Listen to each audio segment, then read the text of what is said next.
Olá, amigos do Varejo Cast, você já sabe. Não, esse você não sabe não, esse aqui é o episódio especial do Varejo Cast, comemorando nossos 500 episódios, um episódio totalmente dedicado a você. Bora lá que esse episódio você vai entrevistar a gente, bora lá. Você está no Varejo Cast. Este episódio do Varejo Cast é patrocinado por China Gate, Minimal Club, OneBeat, Sigam, Wade, PayPal. É isso aí, chegando com o nosso episódio de número 500. Bora, Yanni, celebrar esses 500 aí. Palmas, champanhe, fogos de artifício, Yannis. É isso aí, então muito feliz de estar aqui. Quando o Caio Camargo chegou para trazer ainda mais qualidade aqui para o Varejo Cast, estávamos ainda no episódio 190 e alguma coisa. 180, 190, por aí, né, cara? Isso. Então hoje eu estou feliz de dizer, como criador do Varejo Cast, que a minha jornada com Caio Camargo hoje tem mais episódios do que 100 Caio Camargo. Isso é muito bom. Obrigado, Caio Camargo. Palmas para o Varejo Cast, Yannis. Pra nós, cara. Lembrando, né, se a gente tirar, mesmo que a gente tirar a parte que já existia há 6 anos o Varejo Cast, é sempre bom frisar, né, Fred? São 6 anos de Varejo Cast, das nossas jornadas individuais, né, eu tive lá o Falando de Varejo, você tava com o Varejo Cast, a gente se juntou aqui, nesse casamento aqui que deu certo. Só de 300 episódios, se a gente contar só 300, a gente tem muito mais estrada que muita gente nessa história aí, numa constância, numa consistência, não paramos uma semana sequer de conteúdo desde que começamos. Então você tá de férias, a gente tá lá, você tá no Natal, a gente tá lá, você tá lá, em qualquer feriado a gente tá lá toda semana batendo carteirinha pra você, sempre trazendo, porque, meu amigo, o varejo não para, é isso mesmo, Fred? É isso aí, o varejo não para, então o Varejo Cast não para e tem muita novidade, porque este ano ainda o Caio vai para Las Vegas, eu vou para Orlando de novo, depois vou para China, nós vamos para Portugal. Nova York, em janeiro. Isso só esse ano, né? Fora o resto que vem ainda, né, velho? Exatamente. Tem muitos projetos aí, eu e o Caio, a gente tá conversando, então vai ter novidade aí pro próximo ano. Aguardem. Mas hoje a gente tá falando de episódio 500. Antes de começar naqueles recadinhos, o Caio vai dar os recadinhos que ele sempre dá. E eu também vou começar aqui com as nossas interações, né? O AD Guimarães, Caio, ele colocou um comentário aqui pra gente muito interessante, elogiando o nosso episódio de número 497, o Mediocridade, o segredo da eficiência no varejo. Simplesmente extraordinário esse episódio, base de tudo para todos. Parabéns! Valeu, AD Guimarães, obrigado. Muito bem, pessoal. Lembrando vocês, toda terça tem lá o Tendências e Pendências, né? Toda quinta tem o Cast News, mas essa semana tem essa semana especial com o Varejo Cast 500 pra você. Talvez a gente abra esse aqui em 2 episódios. Tem tanta gente e a gente teve um desafio diferente dessa vez, né? Falou, o que nós vamos fazer pra celebrar o 500? Vamos trazer uma grande personalidade pra ser entrevistada, vamos trazer alguém pra entrevistar a gente. E aí eu e o Fred tivemos essa ideia aqui de trazer vocês para nos entrevistar, e você que participou no nosso grupo do WhatsApp, ou nos mandou, nos contatou diretamente aqui para mandar sua pergunta. Sim, nós deixamos carta aberta, carta branca para você perguntar para a gente o que queria sobre o Varejo Cast, sobre alguma coisa que a gente viu. Então bora lá para a entrevista que vocês fizeram com a gente. Ei, Caio e Fred, Adriana da Noite Bavarian aqui. Fiquei curiosa com uma coisa, eu queria saber se por acaso vocês viram alguma tendência em algum dos podcasts que vocês fizeram, que vocês estavam apostando que iria pegar, queria explodir e que não deu certo. E o contrário também, alguma coisa que vocês tenham visto que vocês tenham falado assim, puxa, isso daí não vai pra frente e que agora tá bombando. Muito bem, pergunta dupla da nossa amiga Adri aqui. Vou dar um chute aqui, ó. Talvez o que eu acho que a gente achou que poderia acontecer com mais velocidade e eu ainda não vi acontecer é o fim do dinheiro. O fim do dinheiro eu acho que é uma promessa grande que a gente já teve aqui. Ele tá acontecendo, mas talvez não na velocidade que a gente imaginou que ia acontecer, Fred. Faz sentido? Sim, faz todo sentido. Eu acho que uma outra que a gente tem, Adriana, é o próprio metaverso, né? A gente falou muito sobre ele e ele não aconteceu como a gente imaginava, na velocidade que a gente imaginava. Então, acho que o metaverso é uma muito boa. E lembrar, para quem fala de tendências, que é esse futuro de 0 a 5 anos, né, o chamado futuro próximo, é uma tendência, ela pode se realizar ou não. A gente aqui tem apostado, as apostas têm dado até mais certo do que não, mas sempre vai ter casos que a gente vai ter uma aposta que não vai dar certo, né? Até porque pega alguma coisa que já tá começando. Tanto que, Fred, eu tô tentando lembrar aqui, em 500 episódios, alguma coisa que a gente falou que iria acontecer, ou até acreditou que iria acontecer com mais força, mas de fato não aconteceu com essa força. Acho que como a gente dá uma peneirada boa já com alguma coisa que está acontecendo, com matéria publicada, ou seja, tem uma base científica em cima do que a gente está trazendo, eu não tenho lembrado de nada que a gente não tenha apostado e virou, né, cara? Você tem alguma coisa que você lembra dessa história? Não, que a gente não tenha apostado e virou, não.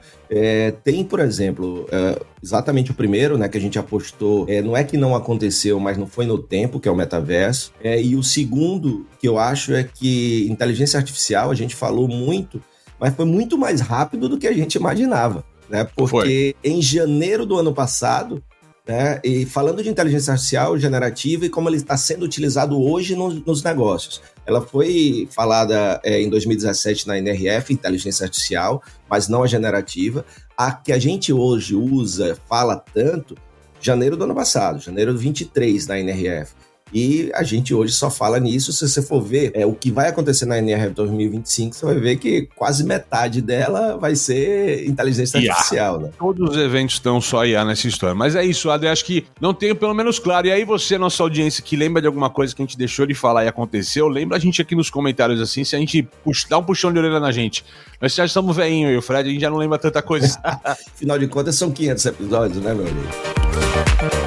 Oi, pessoal, eu sou a Jéssica Rodrigues, moro em Goiânia e tô passando aqui pra perguntar tanto pro Caio quanto pro Fred, que eu acompanho e são uma grande fonte de inspiração pra mim, qual foi o último conteúdo que vocês consumiram, seja em qualquer formato, que vocês acharam extremamente enriquecedor, expandiu a consciência de vocês e que vocês acham pertinente estar compartilhando conosco.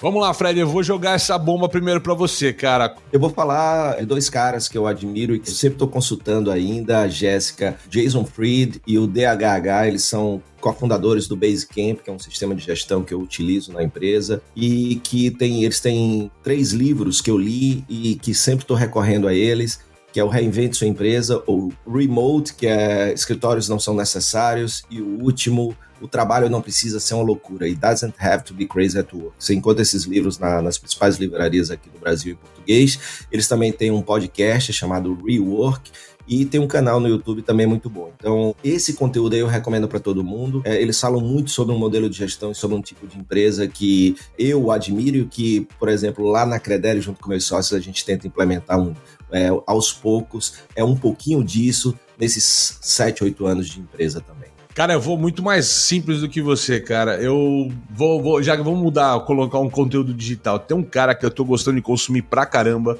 como ferramenta, tá? É um cara no TikTok / Instagram que chama PP Treta, cara. PP Treta. O cara ensina umas dicas fantásticas de apresentação de PowerPoint simples, cara, que tá me ajudando demais. Então a minha dica para abrir um pouco ali a tua mente de capacidade de apresentação, de ferramenta, PP Treta. Tem um outro cara que é um japonês, eu não vou lembrar o nome dele agora, cara, infelizmente, Jéssica, eu vou dever essa aqui, prometo trazer para vocês numa outra oportunidade, que é um cara de oratória, que é fantástico. Por exemplo, ele me ensinou um negócio, Fred, fica a dica para nossa audiência, volume 7. Quando a gente fala numa apresentação, numa oratória, a gente tem medo às vezes de falar alto, de estar berrando, e normalmente a gente fala no volume 5, que é o nosso volume tradicional de fala, e a gente tem medo de gritar. Ele fala, não fala no volume 10, fala no volume 7, que é a oratória que, por exemplo, o Obama usa, os políticos usam ali, que é o volume 7. Então é uma entonação mental que você coloca de voz que te auxilia demais. Só com essa dica você já vê que valeu a pena esse cara. Prometo passar o nome pra vocês, mas é muito bacana ali, cara. Fala, galera! Caio Camargo e Fred Alecrim, que dupla, hein? Que potência!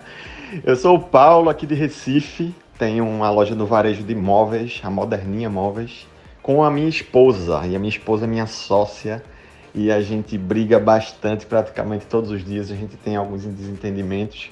E eu queria saber, minha pergunta é sobre vocês, né? Como sócios, como dupla, como é que é esse dia a dia de vocês, se vocês brigam bastante, porque aparentemente, assim, na frente das câmeras, pra gente aqui, né, como palco, parecem 2 gentlemen, vamos dizer assim. E eu queria saber como é que é o bastidor de vocês, se tem desentendimento sobre pauta, sobre alguma coisa referente ao projeto de vocês. Um abração, tchau, tchau. Bota o alerta de polêmicas, bota o alerta de polêmica. Treta. Olha, Fred, vamos abrir o jogo para nossa audiência aqui. Na verdade, a gente briga muito menos do que parece, né, meu amigo? Sim. Paulo, primeiro, obrigado pela pergunta. Sucesso aí com a Moderninha. Sou do Recife também, né? Então é sempre bom ter aqui um conterrâneo, né? Cara, a gente briga, claro, né? Nós temos...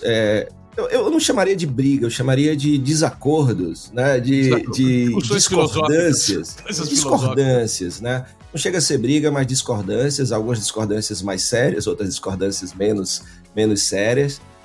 Mas no final termina tudo bem, a gente acaba... Porque a gente sabe que um quer o bem do outro. Eu acho que o grande lance do relacionamento, que tanto é o Caio com a esposa dele, eu aqui com a minha, a gente tenta nas nossas relações... O Dr. Paulo com a esposa dele deve ser o mesmo caso, né? O próprio Dr. Paulo... Deve ser o mesmo caso também, né? Que essa questão, assim, nem tudo é perfeito, temos nossas discordâncias, às vezes a gente termina um episódio... ou uma expedição, aquele momento ali do ir dormir sem se falar, no outro dia de manhã toma um café, tá tudo bem. O importante é que a gente não guarda, né, rancor nem mágoa, e a gente entende que por mais que o outro não esteja em acordo, ele tá querendo o bem dos dois, né? E isso eu acho que é a principal coisa que a gente tenta levar, é que o coração tem que entender que o outro, por mais que esteja falando coisas que você não concorda, e às vezes essas discordâncias são mais fortes do que outras, a gente procura entender que o outro tá querendo o bem da dupla, né? Então acho que é por aí, mas assim. E assim, aquela história, né? Um mundo imperfeito é um mundo em construção. Um mundo em construção é um mundo em evolução. Quando tá tudo muito perfeito, a gente não evolui. Esse é o fato. Então, se as nossas discordâncias, de alguma maneira, tá, Paulo?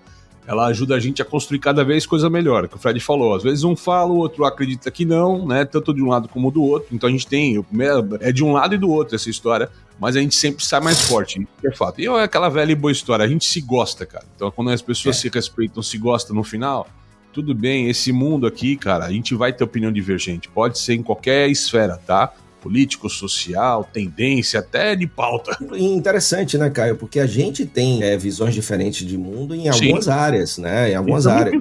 Exatamente. Tudo. E é isso aí, né? Eu acho que é legal. Aqui a gente tem um pouquinho de... A gente só não tem diferença no nosso corte de cabelo, porque não dá, mas o resto... Não dá. Sim. Na verdade, nosso corte, ele só tem 2 estilos, ou é 0 ou é 1. Exato. Fred, Caio, sou a Glauce da Minersan de São Paulo, sou super fã de vocês, ouço todos os podcasts, vocês me dão inspirações incríveis aqui. Um dos episódios que eu mais gostei foi o que vocês falam da CLT Premium. A gente sabe que a contratação e a retenção de talentos tem sido um grande desafio. Eu queria ouvir de vocês, a gente fala muito de geração Z hoje, vocês falam em diversos episódios sobre a geração Z, os desafios dessa nova geração que está chegando ao mercado de trabalho, ao mercado de consumo. Mas eu queria entender de vocês qual a visão para o mercado de trabalho ainda dos 50 a mais. Como trazer para a empresa e inserir colaboradores 50 a mais qualificados e quais os benefícios que ainda empolgam essa geração? Obrigada por compartilhar o conhecimento de vocês e nos falamos em breve. Muito bem, Glaucio, essa pergunta aqui dá quase um episódio de Tendências e Pendências. Aliás, não só dá, como já deu, né, Fred? A gente falava do Silver Market nessa história, mas não no mercado de trabalho. Olha, talvez uma oportunidade a gente discutir isso com o mercado de trabalho, a gente falava desse mercado que se abriu. Bom, eu vou deixar, antes de jogar a palavra pro Fred, na minha opinião, aquela história. Eu acho que a gente tem, de fato, um novo olhar sobre pessoas trabalhando conosco. Ainda eu acredito que no mercado, na prática, existe muito preconceito com mão de obra acima de 40, não é nem acima de 50, tá? Se for 50 a mais, mas acho que 40 a mais já começa a ter 45 mais ali. Já vejo muita discussão sobre, e aí eu me coloco, né, cara, com 46 anos, pensando, falei, puxa, se tivesse mercado de trabalho é bem complicado nesse sentido, mas eu tenho conversado com algumas empresas, entendido que às vezes o modelo de contratação, nossa, essa geração Z não tem vontade, não tem desejo de trabalho, tá com a mão de obra escassa. Poucas marcas aqui têm olhado para esse público como uma mão de obra disponível. E as que têm ido atrás, eu tenho escutado muito sobre uma resistência desse pessoal 50 a mais em aprender, em fazer o novo. Então a gente está no meio do contexto de furacão aqui, mas acredito que, ao meu ver, é uma mão de obra interessante para o mercado e eu acho que é uma mão de obra que está interessada no mercado. Faz sentido, Fred? Total, Glaucio. Muito obrigado aí pela tua participação. Eu acho que esse é um mercado que é uma forte tendência. A gente falou sobre isso nesse episódio que o Caio falou, vale a pena você dar uma conferida. A gente deu uma mergulhada muito grande nesse mercado e o que eu tenho visto é que ele é pouco utilizado realmente. Eu estou com o Caio, acho que ainda tem muita oportunidade. Você perguntou o que é que essa geração se interessa. Eles se interessam, primeiro, quando você vai chegando aí acima, principalmente depois dos 60, você não tem mais os filhos em casa, de uma forma geral. Em alguns casos, a pessoa é viúva ou viúva, ou seja, você tem ali uma outra coisa que a gente já falou nos episódios nossos, que é a economia da solidão que está se fortalecendo, que o Brasil está naquela virada de um país jovem para um país mais velho, e aí isso vai virar uma grande realidade. E aí a gente tem vários mercados para isso, desde dos negócios do senior living, que estão agora começando a chegar investimentos de fora. Eu acabei de visitar um senior living, que são aquelas casas, né, em uma outra situação, né, não são que a gente ainda conhece asilos, né, mas nos Estados Unidos é muito forte, porque já é um país mais velho e tem aquelas casas onde as pessoas de idade vão para lá para morar, tendo algum tipo de deficiência, mobilidade ou não, e isso vai começar a chegar aqui no Brasil, que a gente está começando a dar essa virada. Por outro lado, a gente também tem esse espaço que o que as pessoas de idade querem, por exemplo, é socializar. O tempo quer se sentir. O meu pai tem 79 anos, eu acho que a grande virada dele foi quando ele começou a perder aquele senso de, primeiro, de poder ir e voltar a fazer coisas, e o segundo, de poder se sentir útil. Então, acho que vai muito nessa direção. Nos Estados Unidos, a gente percebe muito isso ligado a muita área de atendimento, de relacionamento, né, nos parques da Disney, nos supermercados, no varejo. Então, acho que tem muita oportunidade aí, principalmente dependendo do cliente que você tenha. Por exemplo, as lojas da Apple na Flórida, que é o lugar onde tem mais pessoas de idade nos Estados Unidos, são repletas de pessoas 50 a mais, né? Então, acho que tem muita oportunidade e eles querem muito flexibilidade, continuar aprendendo, desenvolvendo, ser útil e, claro, ter ali um ambiente respeitoso e tal, onde eles possam também socializar, porque eles saem dali da solidão da casa para o trabalho. Caio e Fred, Cláudio Cons, presidente da Fundação Brasileira de Marketing. Como trazer para uma linguagem mais simplificada todas essas inovações tecnológicas que o varejo tem tido, já que a grande massa do mercado é formada de pequenas e médias empresas? Grande Cláudio, excelente pergunta. Isso é uma das coisas que eu mais faço a minha vida toda. Meu principal parceiro, de onde eu saí, é o Sebrae. E o que eu faço muito nisso é exatamente fazer essa tradução para não assustar esse micro e pequeno empresário que pode ver como um grande investimento, ver que é só para grandes empresas. Então, sempre começar o que é viável para esse pequeno negócio dessas tecnologias que estão surgindo, o que faz sentido para ele, né? E não chegar a dizer que ele tem que ter aquilo, então adaptar, ver o que é possível fazer. Por exemplo, um exemplo claro, quando a gente fala de vendas digitais, quando a gente fala de e-commerce, a gente fala o seguinte: olha, se você estiver lá no Instagram, se você estiver no WhatsApp, se você atender o cliente por ali, você mandar um link com Pix e tal, você está vendendo online. Então essa é uma das formas que eu gosto de mostrar, e a gente ir aos pouquinhos, não sair do marketing 1.0 para o 4.0, porque aí você assusta, você vai para o 1.5, 2, vai aos pouquinhos, na medida do que cada um pode fazer. E você, Caio, o que é que você acha, meu velho? Meu grande amigo Cláudio Cons, cara, sou fã de carteirinha, e Fred tá aqui, um dos nossos fãs mais fervorosos, sou fã deles desde o meu começo da minha jornada em material de construção, quando o Cláudio foi presidente da Anamaco, cara. E, cara, o Cláudio é daqueles que fala, ó, vocês são meus amigos de parque do Ibirapuera. Nem sei se você tá escutando hoje a gente no parque do Ibirapuera, Cláudio, mas é o cara que sempre escuta a gente aqui. Cláudio, eu vou na do Fred aqui nessa história, e principalmente pelo fato, eu acho que primeiro tudo tem que ser testado. Mesmo que pareça um assunto longe, o varejista tem que buscar, de alguma maneira, se inserir. O que o varejista pequeno não pode fazer em absoluto é achar que aquilo não é para ele. Eu acho que esse é um erro que o varejo ainda passa, que a gente vê, no TikTok não é para mim, é coisa da molecada, e é um assunto muito distante. Eu acho que o varejo tem que entender que ele tem que se aproximar. E sim, tem pessoas como eu e o Fred aqui, que o nosso grande objetivo de vida é simplificar esta conversa, né? A gente é contra a sofisticação desta conversa, né? Eu falo assim, cara, temos que descer isso pro pequeno e pro médio, temos que fazer acontecer. O Sebrae tem, como o Fred falou, esse papel fantástico junto às empresas de simplificar a inovação.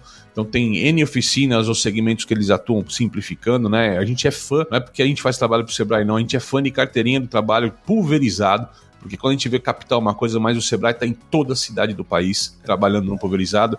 Então isso é icônico. Quando a gente vai fazer palestra em algumas cidades mais afastadas, a gente vê o trabalho do Sebrae acontecendo.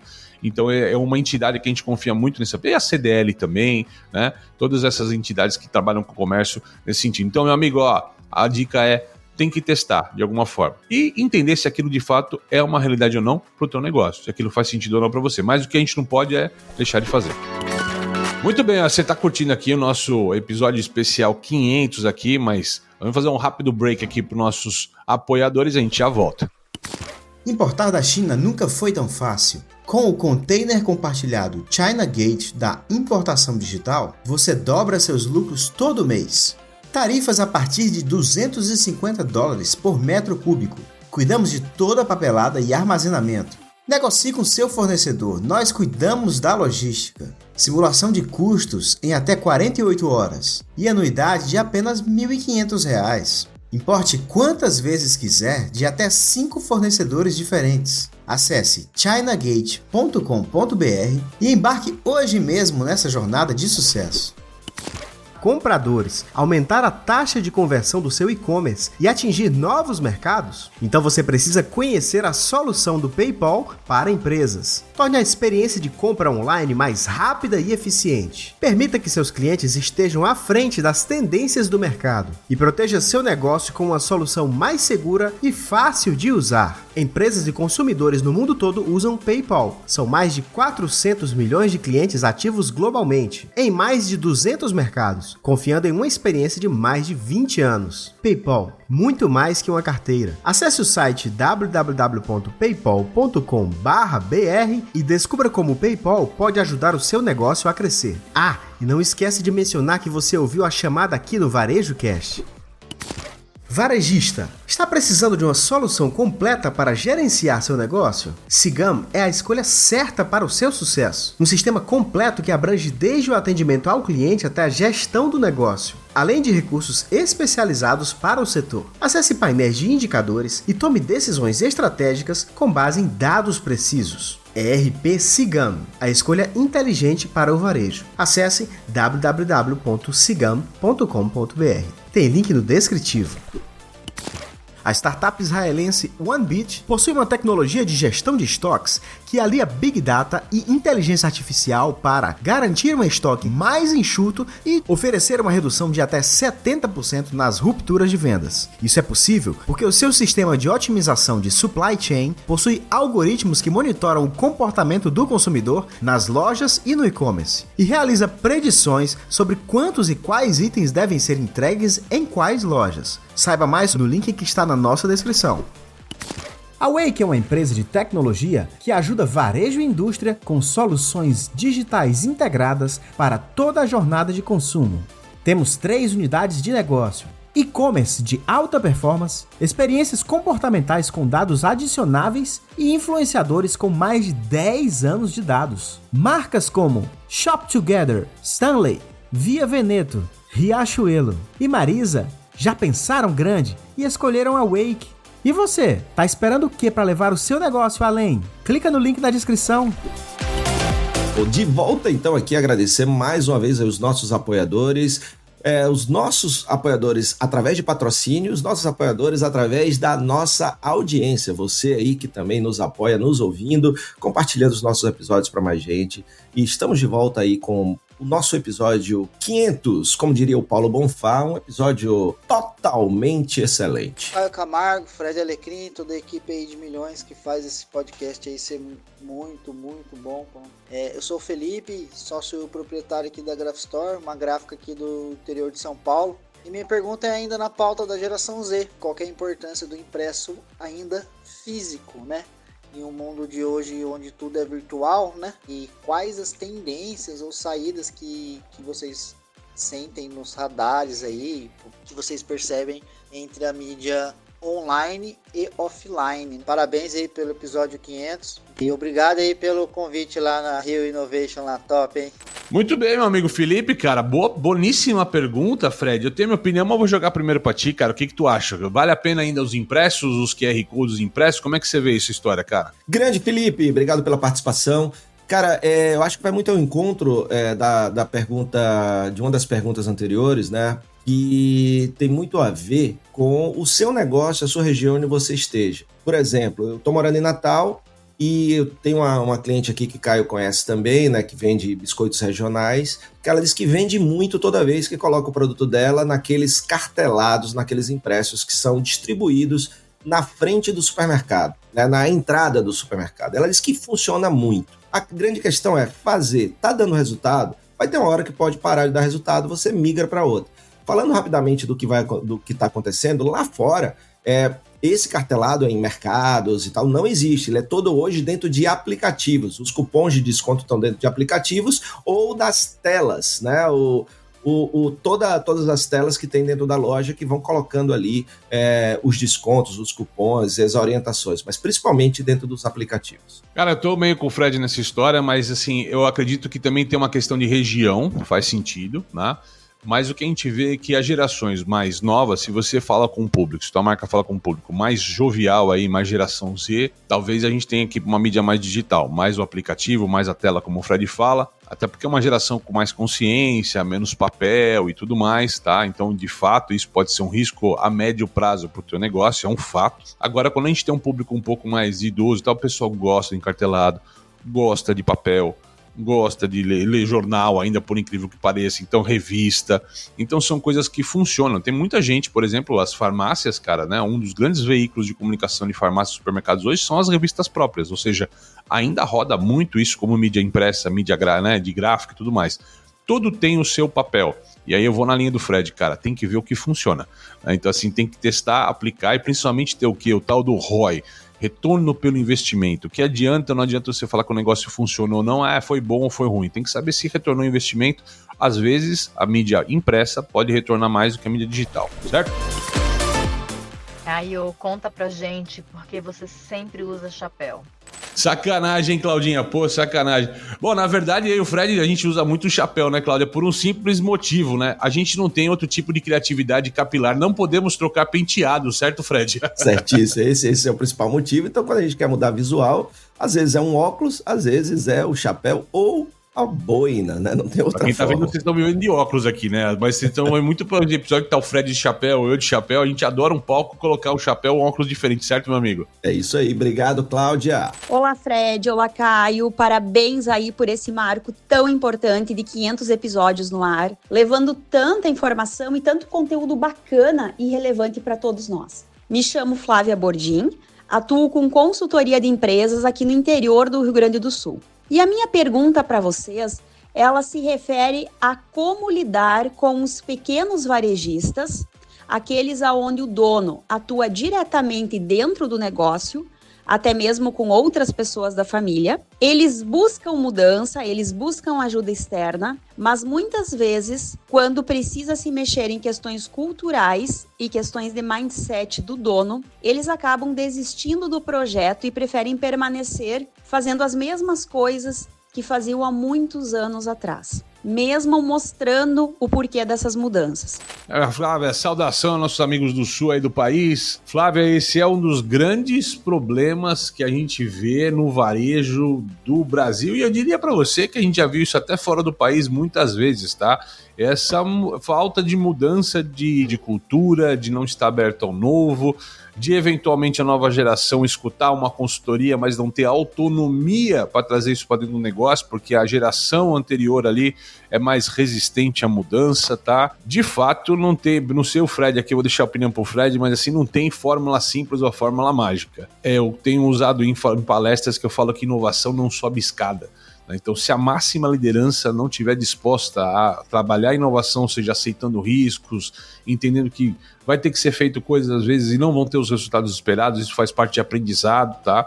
O Whole Foods, por exemplo, fez aqui no Brasil recentemente uma apresentação, usa como métrica, Fred, 70% das vezes que eles testam alguma coisa, eles erram, mas eles acertam 30%, e os 70% vira aprendizado. Então são questões que às vezes não tá na mente de um gestor, de um dono de negócio, com mais tempo à frente do negócio, até que eu falo que não é por uma resistência, mas inclusive uma insegurança.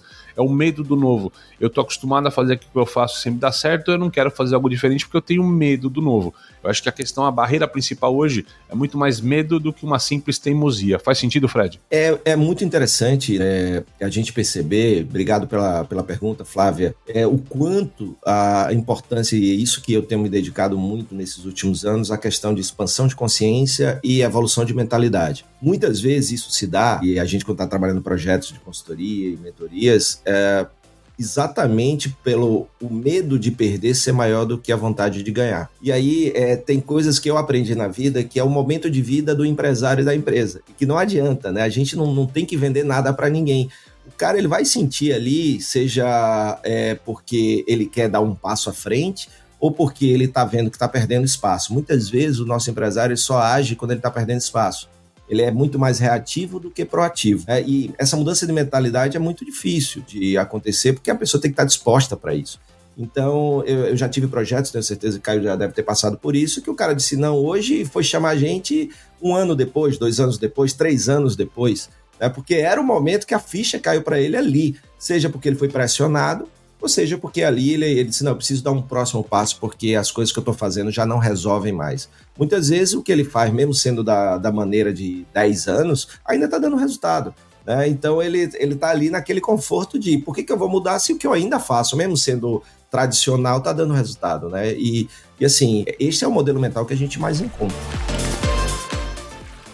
Grande Caio, um amigo do varejo, qual a importância do retail media a partir de agora para o varejo brasileiro? Que tipo de transformação passa por essa nova iniciativa desse negócio? Dá uma dica aí pra gente, valeu. Vamos lá, ô Fred, eu vou passar a bola pra você nessa aqui, nosso amigo Célio aqui. Retail Media, cara, o que a gente tá... A gente já tem um episódio bacana que a gente falou sobre o Retail Media, sobre esse tema e sobre as tendências. A gente recomenda, inclusive, vocês aí dar uma escutada aqui, Retail Media. O varejo tá acordado pra Retail Media na tua visão, Fred? E o Retail Media, né, que é uma dessas, né, tendências que se falou muito no ano passado, aliás, este ano, na NRF, né, então foi para mim, foi um dos principais temas, né. Eu acho até, né, Caio, que superou até a inteligência artificial. Teve um fórum exclusivo disso, né? Teve fórum exclusivo, teve um dia anterior só para isso e tudo. Só que quando a gente vai falando para o micro e pequeno e até o médio, esse é um assunto que não chegou. Essa é a minha percepção, não sei se você concorda. Onde é que isso está acontecendo? Nas grandes empresas. Né? A gente está vendo aí, ó, a Amazon já trabalha com isso há muito tempo, aí Magalu está investindo bastante. Então tem muita coisa acontecendo nas grandes empresas, percebendo que, por exemplo, eu estava lendo a matéria que a Unilever pegou sua base de clientes, está investindo em mídia na Amazon para atingir a sua própria base de clientes através da Amazon. Então, assim, você tem muito disso chegando, mas ainda está ali naquelas grandes empresas. Isso ainda não chegou no micro e pequeno varejista. Mas você já fala sobre isso, né, Caio? Não é algo novo, mas é algo que as pessoas estão vendo. O varejo está sempre buscando novas formas de fonte de receita, modelos de lucro, e perceberam que dá para ganhar dinheiro com isso, é uma oportunidade. E eu acho que vai crescer ainda bastante. Vamos lá, Fred. Olha, eu acho que não aconteceu ainda no pequeno e médio, porque vai ter uma movimentação diferente quando chegar no pequeno e médio. Quando é o grande player, o grande varejista, sei lá, 100 lojas, 200 lojas, tal, ele é dono do canal. E esse cara tá articulando junto à indústria, né, vender espaço, que é o que ele já fazia no tabloide, na gôndola, e tá usando isso como canal digital, chamando de retail media. Eu acho que a grande ascensão do retail media que vai acontecer no pequeno e médio ainda vai ser quando o pequeno e médio vai ser utilizado como um canal. Tá? E isso ainda não aconteceu pela implantação custosa, que é você colocar telas ou espaços de maneira pulverizada, tá? Mas o grande negócio do Retail Media ele vai acontecer, de fato, na prática, né? O Retail Media vai estar estabelecido na prática quando eu tiver como uma marca que quiser investir, por exemplo, eu invisto no digital. Hoje, para investir no digital, eu vou lá e faço o anúncio e cubro uma região com aquele anúncio. Eu quero fazer um anúncio só na cidade de São Paulo para o target level A. Pum, você bate ali. No varejo físico eu não consigo fazer isso ainda. Né? Então, o Retail Media vai ser um canal interessante quando eu, com uma marca, uma indústria, quiser atacar uma base em São Paulo, de players qualificados, naquele nível, naquele nicho, eu consigo usar os canais de loja de varejo físico que tenham lá telas e tal para fazer propaganda. Ou seja, é um princípio da televisão, mas que vai ser aplicado no pequeno varejo. Isso leva tempo para acontecer, até pela implantação dela ser mais parruda. Existem empresas e modelos de negócio que estão estruturando isso. Acho que a gente vai ver isso talvez num tempo médio, não tão rápido acontecer, por hora a gente tá vendo mais esse retail media dos grandes players trabalhando, e isso já não é mais uma tendência e uma pendência, uma realidade de muitos anos, só trocamos aqui o canal digital, certo? E assim a gente vai terminando esse episódio número 500, mas espera aí, você acha que iam ser só essas perguntas? A gente recebeu muito mais, a gente tá muito feliz, e como a gente pediu, a gente vai botar todo mundo para participar, ninguém vai ficar de fora. Logo, o que seria um episódio vão virar 500. Que é isso? Vai virar 3. No mínimo 3 episódios. Então, esse é o primeiro episódio celebrando os 500 episódios do Varejo Cast. Teremos mais 2. Então, se você não teve sua pergunta neste episódio, relaxa, porque nós temos ainda 2. Todo mundo que mandou vai aparecer aqui fazendo pergunta pra gente. Espero que você tenha gostado desse formato. Espero que você tenha gostado do episódio de hoje. Mais uma vez, obrigado pela sua audiência.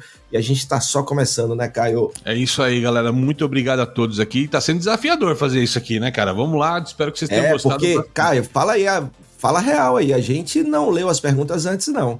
É de bate-pronto aqui. É de bate-pronto. Ninguém usa antes, não. Então você vai pensar, estão respondendo. Não, a gente... Caio tá botando... Ele tá com esse microfonezinho aí, ele tá botando no áudio pra gente ouvir e dizendo, Yannis, esse tem vídeo, esse tem áudio. Esses são os bastidores aqui, mas a gente tá respondendo em tempo real. É isso aí, pessoal. Então é o seguinte, você tá vendo esse episódio nessa sexta-feira, esse primeiro. O segundo vai ao ar lá já na próxima terça e o outro logo na sequência ali, na quarta ou na quinta-feira, a gente vai avisar você como nós vamos tocar aqui, mas já sai na semana que vem aqui esses outros episódios do 500, certo? Certo, e só uma outra coisa, né, Caio? Lá no nosso Notion, que é onde a gente tem o nosso material dos tendências e pendências, né, todo o material, vai estar transcrito essas perguntas e respostas para vocês, tá? Então, se você quiser depois dar uma olhada, quais foram as perguntas, quem fez as perguntas e o que a gente respondeu em cada uma delas, ao final dos 3 episódios vai estar lá no nosso Notion, a gente vai botar o descritivo aqui, então vai estar tudo beleza para você acompanhar também, depois dar uma olhada e se informar. É isso aí, pessoal. Até a próxima. Tchau, tchau. Valeu! Você assistiu Varejo Cast. Saiba mais sobre o Varejo Cast e nossos patrocinadores acessando os links na descrição deste episódio. Seja você também um dos nossos patrocinadores. Entre em contato com o nosso departamento comercial. Tem link aí na legenda. Este Varejo Cast foi editado por Yannis Maciel.